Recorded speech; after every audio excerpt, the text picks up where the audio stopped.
বন্ধুরা, এখন বাজারে বেশ ভালো ট্যাংরা উঠেছে আর এই ট্যাংরা মাছ কিন্তু এই সময় খেতে দারুণ লাগে। আমি আজকে আলু বেগুন বড়ি দিয়ে করছি। অল্প একটু পেঁয়াজ, একটা ছোট সাইজের পেঁয়াজকে একদম জিরি জিরি করে কেটে নিয়েছি আর নিয়েছি একটা বড় সাইজের টমেটো। আর আজকে কিন্তু কোনো মশলা দেবো না, দিয়ে দেবো শুধু লবণ আর হলুদ। মাছটাকে আমি লবণ হলুদ দিয়ে মাখিয়ে রেখে দিয়েছিলাম।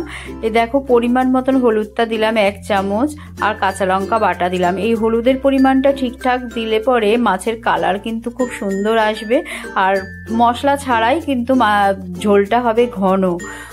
আর যদি হলুদ বেশি দিয়ে দাও তখনও কিন্তু গন্ধ হয়ে যাবে, খেতে পারা যাবে না। অতএব হলুদের পরিমাণটা ঠিকঠাক দিতে হবে। দেখো আমি সর্ষের তেল গরম করে তার মধ্যে একটু লবণ আর হলুদ দিয়ে দিয়েছি। আগে থেকে কিন্তু আমি বেগুনের মধ্যে লবণ হলুদ মাখাইনি। তেলের মধ্যেই দিয়ে বেগুনগুলোকে বেশ ভালো করে ভেজে নিলাম লাল লাল করে। তারপর দিয়ে দিলাম বড়িগুলোকেও বেশ ভালো করে লাল লাল করে ভেজে নিচ্ছি। দিয়ে তারপর আলুগুলোকেও অল্প একটু ভেজে নেব। আলুগুলো বেশি ভাজার দরকার নেই, অল্প একটু ভাজলেই হবে। আলুগুলো ভাজা হয়ে গেলে এবার আমি তেলের মধ্যে দিয়ে দিচ্ছি আরেকটু তেল দিলাম মাছগুলোকে ভাজবো বলে।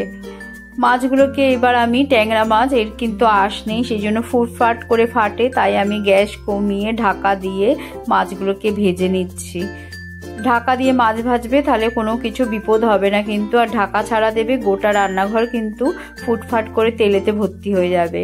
এবারে দেখো আমি তেলের মধ্যে দিয়ে দিলাম কালো জিরে ফোড়ন। কালো জিরে ফোড়নটা একটু ভাজা হবে, তারপরে পেঁয়াজ দিয়ে দিলাম। পেঁয়াজটাকেও একটু ভালো করে ভেজে নিলাম। নিয়ে টমেটোগুলোকে দিয়ে দিলাম। টমেটো দিয়ে 2-3 মিনিটের মতন ভালো করে একটু ভেজে নিচ্ছি। এতে কি হবে, খেতে টেস্ট হবে। দিয়ে তারপর যে আমি লবণ হলুদ আর লঙ্কার পেস্টটাকে মিশিয়ে রেখেছিলাম সেই মশলাটাকে দিয়ে দিলাম। দিয়ে মশলাটাকে ভালো করে কষাতে হবে। এর মধ্যে কিন্তু কোনো জিরে গুঁড়ো ধনে গুঁড়ো কিচ্ছু যাবে না, এতেই কিন্তু ট্যাংরা মাছের স্বাদ বৃদ্ধি পাবে, এই শুধু লবণ হলুদ আর পেঁয়াজ টমেটোতে। এবার দেখো মশলাটা ভালো করে কষিয়ে তেল যখন ছেড়ে আসবে তখন আমি বাটি ধোয়া জল দিয়ে দেবো আর দিয়ে দেবো গরম জল। গরম জল দিলে কিন্তু যে কোনো সবজি বলো তরকারি বলো স্বাদ বৃদ্ধি পায়। এবার আমি 1 ফুট হয়ে যাবে ভালো করে ফুটাতে দিয়ে দিয়েছিলাম। দিয়ে দিলাম আলুগুলোকে দিয়ে ঢাকা দিয়ে 5 মিনিটের মতন হতে দিলাম। এরপর আমি মাছটাকে দিয়ে দেবো। মাছটাকে দিয়ে আবারও আমি ঢেকে দেব।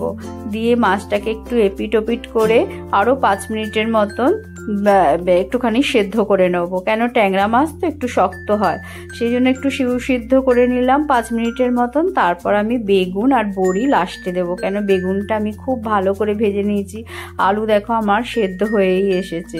এবার বেগুনটা দিয়ে বড়িটা দিয়ে হাই ফ্লেমে রেখে একটু 2 মিনিটের মতন ভালো করে ফুটিয়ে নেবো, যাতে বেগুনের মধ্যে এই ঝোলের যে লবণ হলুদ এগুলো সমস্ত যাতে ভেতরে প্রবেশ করে। আর দিয়ে দিলাম, এখনকার দিনে ধনেপাতা দিলে দারুণ লাগে, তাই ধনেপাতা দিয়ে দিলাম কুচিয়ে।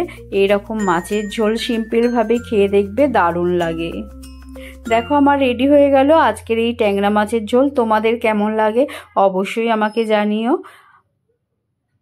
আজকের মতন এইখানেই।